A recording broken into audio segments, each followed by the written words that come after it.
দুদিন আগে ইস্যুটা হলো এখন মাহফুজ আনাম ডেইলি স্টারের সম্পাদক পার্সিয়াল মালিক দুদিন আগে মাহফুজ আনাম আজকাল নিয়মিত কলম লিখছেন, তার নিজের পত্রিকাতে কলম লিখেছেন।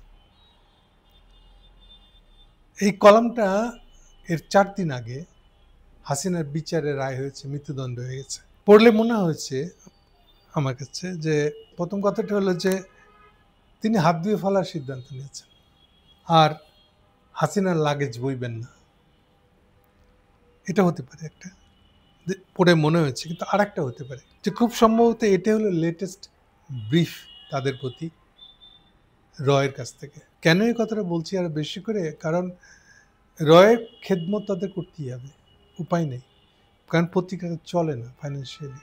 এর বড় একটা টাকা আসে, বড় মানে কি 1 নম্বর টাকা আসার সোর্স হলো আসলে রয়ের ফান্ড, যেটুকু যা দেয় দয়া করে তারা বলে রয়ের খেদমত করা ছাড়া তাদের তো পত্রিকাটা চলবে না, নাই হয়ে যাবে।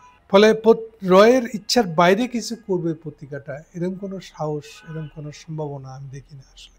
ওই জন্য বলছি এখন প্রসঙ্গে ঢুকিয়ে আসলে কি হয়েছে। কলামে, এবারের কলামে উনি তখন লিখেছেন আইনি আদালতের আগেই, আইনি আদালত মানে মৃত্যুদণ্ড, আইসিটি কোর্ট, আইনি আদালতের আগেই জনতার আদালতেই হাসিনা পরাজিত হয়ে গেছে। সাংঘাতিক বোধোদয়। এমনিতেই 5ই আগস্ট অলরেডি 1.5 বছর, প্রায় 1.5 বছর হতে চলল।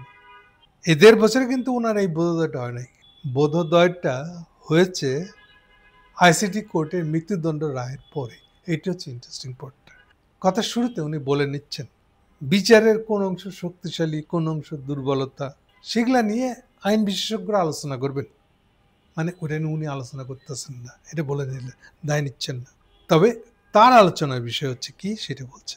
শেখ হাসিনার রাজনৈতিক পতন এবং জনগণের বিশেষ করে তরুণ প্রজন্মের কাছে তিনি দোষী সাব্যস্ত হয়েছেন অনেক আগেই। কত আগে? 2024 জুলাই, মানে এখন মাহফুজ আনাম হয়ে গেছে জুলাই যোদ্ধা রক্ষক। Interesting, heavy supporter.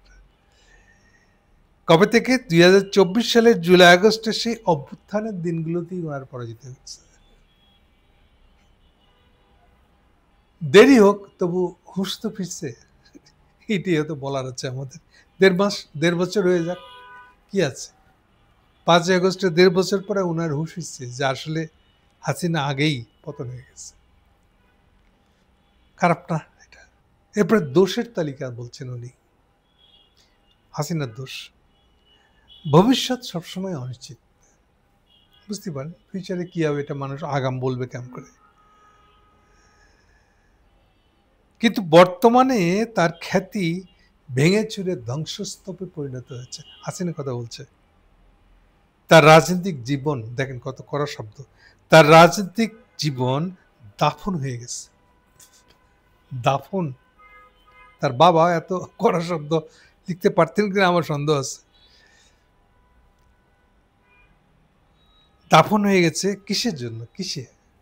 অহংকারে, আত্মম্ভরিতা, দুর্নীতি, অব্যবস্থাপনা ও পুলিশ প্রশাসনকে মাথায় তুলে রাখার সংস্কৃতির নিচে। কড়া একটা কথা বোধহয় বলতে বাকি রাখে নাই। পরের বাক্য বলছেন, বাস্তবতা হলো আইসিটি মানে ট্রাইব্যুনাল কোর্টে ঘোষিত মৃত্যুদণ্ড মূলত তিনি নিজেই ডেকে নিয়ে আসছেন। রাজনৈতিক ভিন্ন মতকে নিষ্ঠুরভাবে দমন, আইনের অপব্যবহার, দুর্নীতি, দলীয়করণ করে প্রশাসন পরিচালনা, ব্যাংক লুট, অর্থ পাচার, স্বাধীন গণমাধ্যমকে দমন ও অনুগতদের দুর্নীতিতে প্রবৃত্ত করা এবং শেষের দিকে ক্ষমতা টিকে থাকার জন্য শিশু সহ অন্তত 1400 লোককে তিনি হত্যা করেছেন। কোনো অভিযোগ বাকি রাখেন নাই। উনি এখন একেবারে সিদ্ধান্ত নিয়ে ফেলছেন যে ওনাকে আগস্ট অভ্যুত্থানকে একদম গলায় জড়ে ধরতেই হবে, আর দেরি করা যাবে না। হাসিনার ফাঁসি হয়ে গেছে, অনেক দেরি করে ফেলাইছেন উনি। একদিন চেষ্টা করছেন যে বঙ্গবন্ধু তো ভালো লোক ছিল, হাসিনা না খারাপ হচ্ছে, এই আর্গুমেন্ট দিয়ে আগাইতেছিলেন।